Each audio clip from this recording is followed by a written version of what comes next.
The bandits. One night, Jack was reading a book with his father. This story reminds me of the time Tashi was captured by some bandits, said Jack. Oh, good, another Tashi story, said Dad. I suppose Tashi finished up as a bandit ship. No, he didn't, said Jack. It was like this.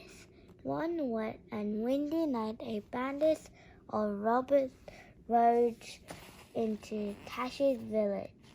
They were looking some shelters for the night. But next morning, just as they were leaving, the wife of the bandit ship saw Tashi. He reminds her of her son, who had sailed away on a pirate ship. And she said to her husband, that boy looked just like our son Mochi. Let's take him yourself. So Tashi was picked up and thrown onto one of her, and away they went. He sneaked a good look about him, but he was surrounded by bandits, and it was impossible to escape.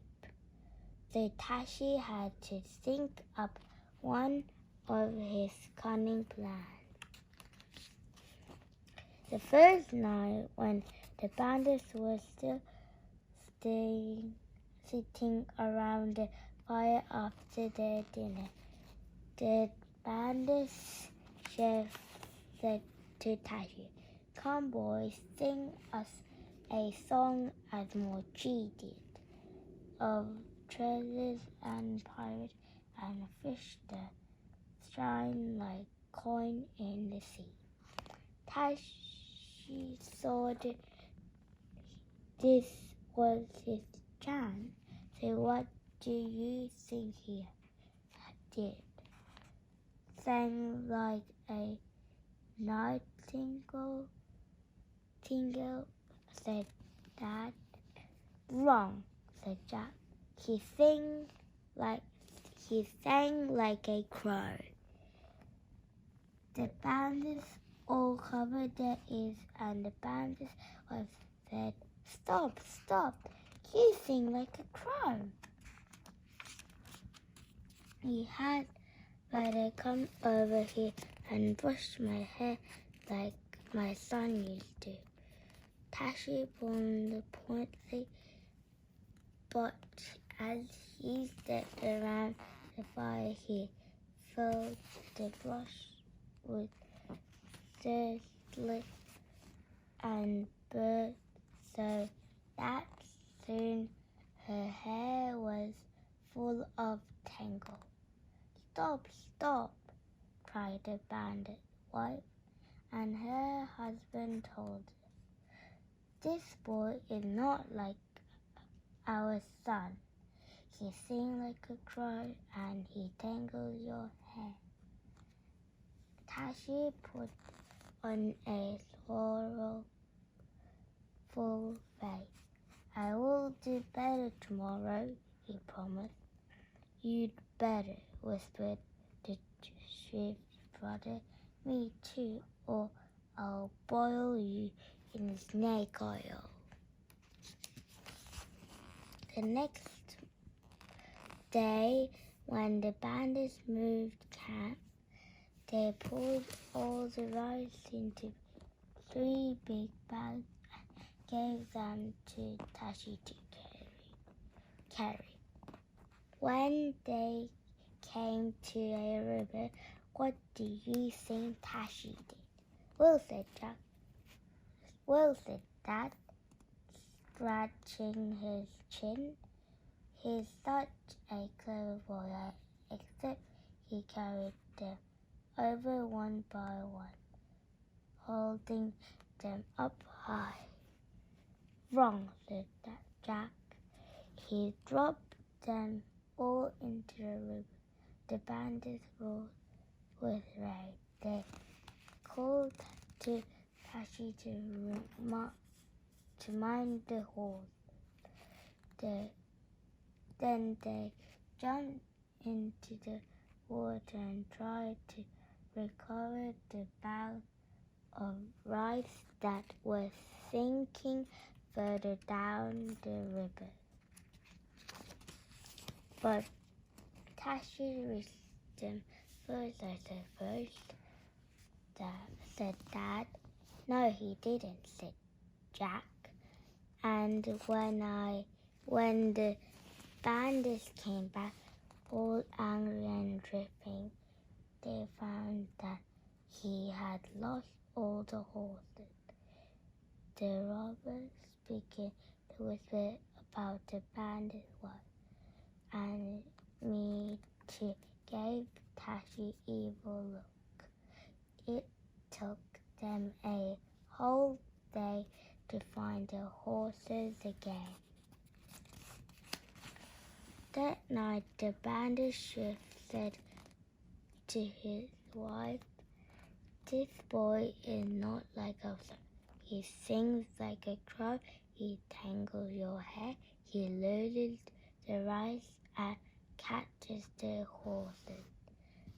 Tashi put on a sorrowful face. "I'll better tomorrow," he promised. "You'd better," whispered me too, "or I'll pluck out your nose hairs one by one." On the third day, the bandits decided to attack the village where another bandit and robbers were staying. Just before dawn, they quietly surrounded the camp. And what do you think Tashi did then? He rode into the village and captured the thief. "Is that wrong?" cried Jack. They were just preparing to attack when Tashi accidentally let off his gun. The enemy was wounded and Tashi's bandits had to gallop away for their lives. When they were at a safe distance, they stopped. The chief's father wanted to punish Tashi. He said he'd tie him up and smother him in honey and let man-eating ants loose upon him. But the bandit's wife said, "No, let him come back to camp with me. He can help me roast the ducks we saw them yesterday, and we will have a feast ready for you when you return." So she and Tashi worked all day, plucking, chopping, and turning the ducks on the spit.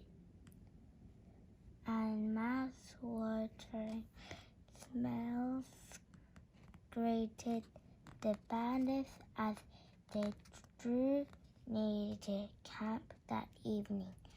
And what do you think Tashi did then? "Washed his hands for dinner," said Dad. "Wrong," said Jack.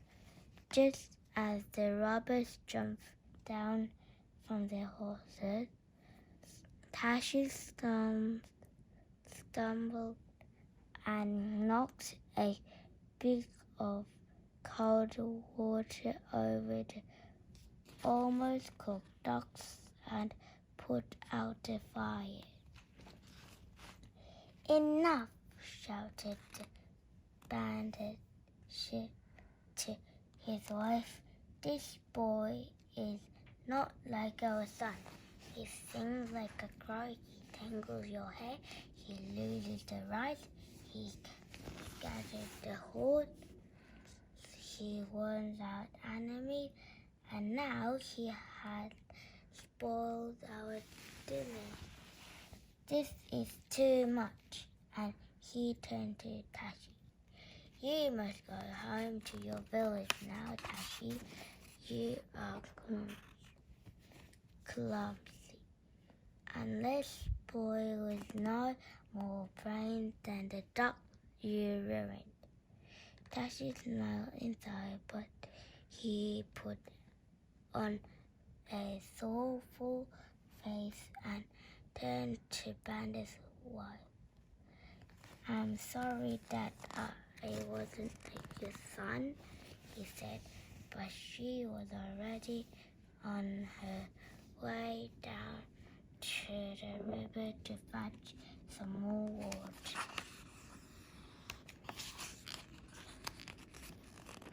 Tashi turned to go when a rough hand pulled him back.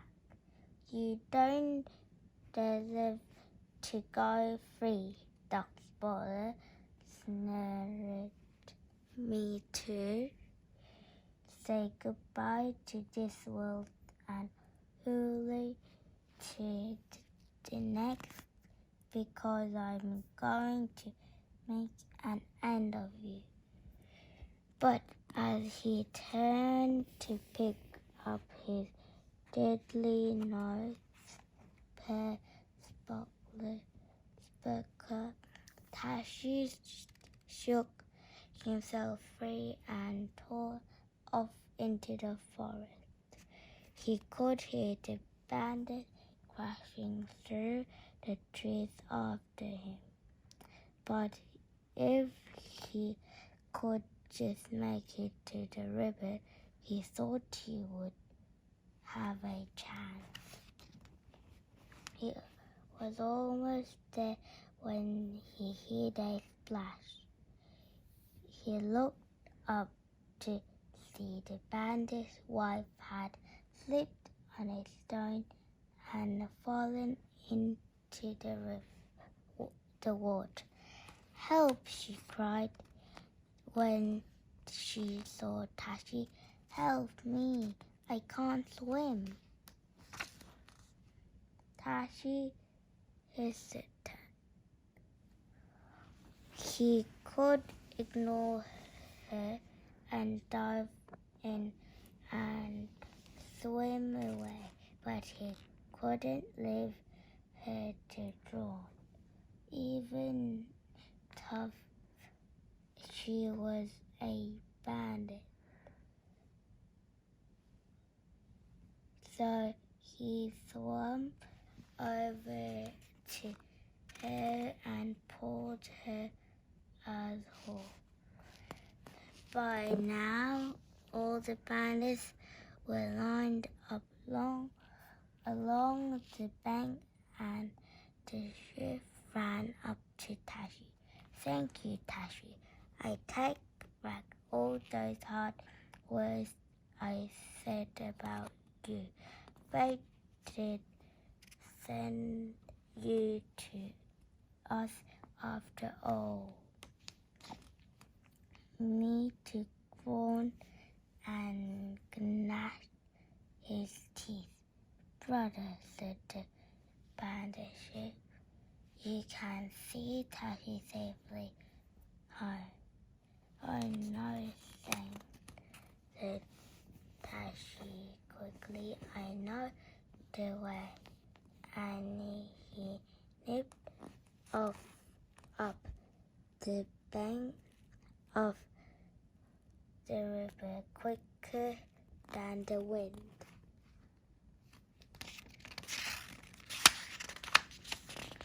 So said Dad sadly, that's the end of the story, and Tashi arrived safely back at his village. Wrong, said Jack. he did arrive back at the village, and there was great celebration. But at the end of the night, when everyone was going to bed, third uncle noticed that a ghost light was shining in the forest. And that's the other Tashi story. I'll bet, cried Dad. Right, said Jack, but will